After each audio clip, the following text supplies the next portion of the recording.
Everyone, welcome back to medical intelligence. आज का हमारा टॉपिक है लॉन्ग बोन। लॉन्ग बोन किस प्रकार से वर्क करती है, लॉन्ग बोन में कौन कौन से कंटेंट प्रेजेंट होते हैं और लॉन्ग बोन के फंक्शंस, लॉन्ग बोन के ऑल फंक्शंस के बारे में हम पढ़ने वाले हैं। तो ये सबसे पहले हम स्ट्रक्चर के बारे में पढ़ने वाले हैं। तो यहाँ पर देख सकते हो स्ट्रक्चर में सबसे ऊपर का जो पार्ट है वो एपिफाइसिस का बना हुआ एपिफाइसिस पार्ट कहलाता है। फिर इसके बाद जो हमारा पार्ट आता है यहाँ पर जो देख रहे हैं आप एपिफाइसिस पार्ट है। इसके बाद जो ये वाला पार्ट है ये डाइफाइसिस पार्ट है। फिर इसके इधर देखेंगे हम तो मेटाफाइसिस वाला ये पार्ट है जो कि ऊपर भी और नीचे भी दोनों साइड सेम रहता है मेटाफाइसिस। और यहाँ पर ऊपर भी देखा है आपने एपिफाइसिस, इतना वाला ये पार्ट भी एपिफाइसिस है और नीचे वाला ये पार्ट भी डिस्टल एपिफाइसिस, यानी ये भी एपिफाइसिस ही कहलाता है। फिर इधर इनसाइड हम बात करेंगे, यहाँ पर देख सकते हो आर्टिकुलर कार्टिलेज होता है यहाँ पर ये।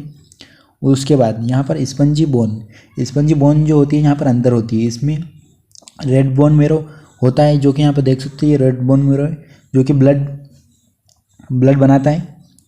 और फिर यहाँ पर देख सकते हो एपिफाइसियल लाइन होती है जो कि ग्रोथ यानी कि अपनी जो हाइट बढ़ाने में काफ़ी हेल्प करती है, जो कि चिल्ड्रन में ऊपर प्रेजेंट होती है।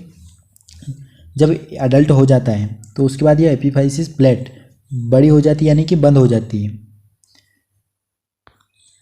फिर यहाँ पर देख सकते हो कॉम्पैक्ट बोन, यह जो होती है कॉम्पैक्ट बोन होता है ये एरिया।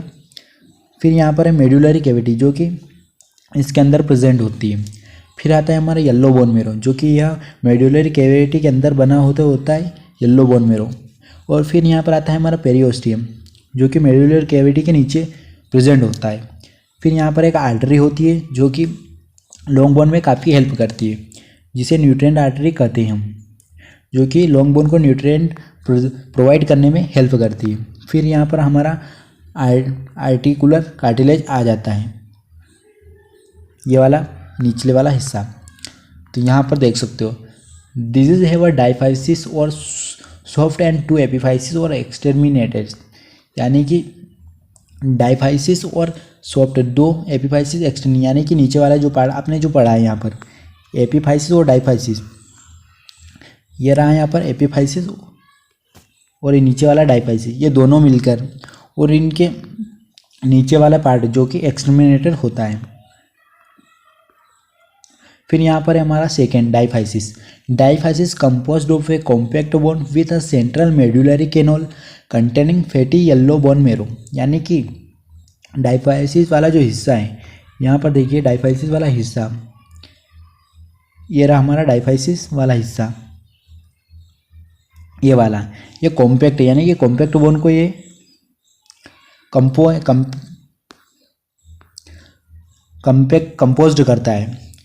करता है जिसके अंदर सेंट्रल मेडुलरी कैनल होती है। ये यहाँ पर देख सकते हो सेंट्रल मेडुलरी कैनल होती है जो कि कंटेन करती है येलो बोन मेरो का, यहाँ पर कंटेन करती है येलो बोन मेरो का, ये जो आपने पढ़ा है। फिर आती है हमारी एपिफाइसिस जो consist of an outer covering of compact bone with a cancellous bone inside, यानी कि एपिफाइसिस जो होती है यहाँ पर एपिफाइसिस जो है ये ऊपर वाला पार्ट एपिफाइसिस, ये वाला पार्ट जो कि कंसिस्ट करता है यानी कि आउटर, यानी कि जो बोन होती है लॉन्ग बोन, इसकी आउटर कवरिंग यानी कि बाहर का जो हिस्सा होता है उसको कवरिंग करती है कॉम्पैक्ट बोन के जरिए, जो कि कैंसिलियस बोन के इनसाइड में पाई जाती है। फिर हमारा थर्ड है the diaphysis and epiphysis are separated by epiphyseal cartilage which ossify with when grow in complete, यानी कि डाइफाइसिस जो और एपिफाइसिस वाला जो पार्ट है हमारे दोनों पार्ट है वो सेपरेटेड होते हैं एपिफाइसियल कार्टिलेज, यानी कि यह दोनों पार्ट जो एपिफाइसिस और डाइफाइसिस ये दोनों पार्ट एपिफाइसियल कार्टिलेज के बने होते हैं जो कि ossify in the growth in complete, जब ग्रोथ कंप्लीट हो जाती है तो ये हेल्प करते हैं। फिर आते हैं हमारे long bone are almost completely covered by vascular membrane the periosteum, यानी लॉन्ग बोन जो होती है वो जब पूरी कंप्लीट हो जाती है तो उसके बाद ये वस्कुलर मेम्ब्रेन जो होती है उसकी ये बनी होती है जो कि पेरिओस्टियम कहलाती है।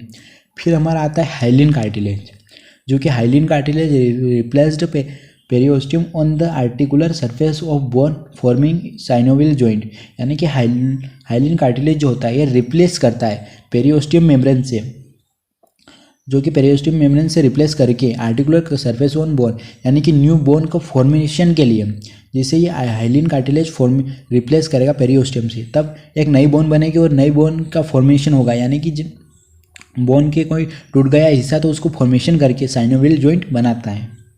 दिस हैवर रिलेट्स दिन outer layer of compact bone with cancellous bone inside containing red bone marrow, यानी कि ये जो आउटर लेयर होती है इसके रिलेटिव यानी इसके पास में जो कॉम्पैक्ट बोन आती है वो कैंसिलस बोन होती है, और इसके इनसाइड में जो कंटेनिंग होता है यानी कि इनसाइड में रेड बोन मेरो पाया जाता है। फिर they are enclosed by periosteum except the inner layer of the cranial bone where is replaced by dura mater, यानी कि पेरियोस्टियम जो होता है इसके इनर लेयर पर क्रेनियल बोन पाई जाती है जो कि रिप्लेस्ड होती है ड्यूरामीटर से।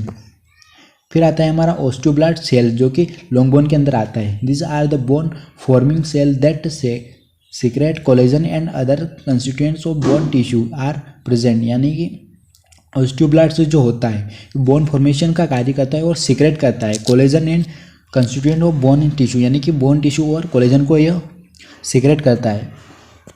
इन this deeper layer of periosteum in the centre of ossification of immature bone, यानी कि यह डीपर लेयर में यानी कि अंदर की साइड पेरियोस्टियम की जो लेयर होती है उसकी डीपर लेयर में ये ओस्टियोब्लास्ट पाया जाता है जो कि सेंटर ऑक्सीफिकेशन इमेचर बोन में अंदर होता है। At the ends of the diaphysis exist of the epiphysis cartilage of long bone, यानी कि ये लॉन्ग बोन का कार्टिलेज होता है। At the site of fracture, यानी कि ये जो फ्रैक्चर होता है उसमें साइड वाले फ्रैक्चर में प्रेजेंट होता है। जब फ्रैक्चर हो जाता है तब ये हमें दिखाई देने लगता है। Osteocytes as a bone develops osteoblast become trapped and remain isolated in lumen, यानी कि ओस्टियोसाइट जो सेल होते हैं वो बोन की डेवलपमेंट यानी कि बोन का फॉर्मेशन और बोन को नई मजबूत बनाने में हेल्प करते हैं। They stop forming new bone at this stage and are called osteocytes, यानी कि ये बोन का फॉर्मेशन जब बंद हो जाता है तब ये नई बोन फॉर्मेशन में हेल्प करती है, जो कि इसका मुख्य रूप से फंक्शन होता है। फिर आता है हमारा osteoclast.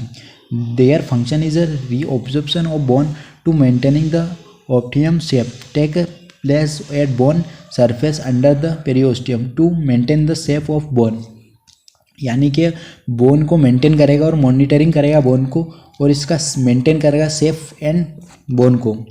During growth and remove excess callus formed, यानी कि बोन की ग्रोथ करेगा और जो वेस्ट जो होता है बोन में उसको बोन से रिमूव करेगा।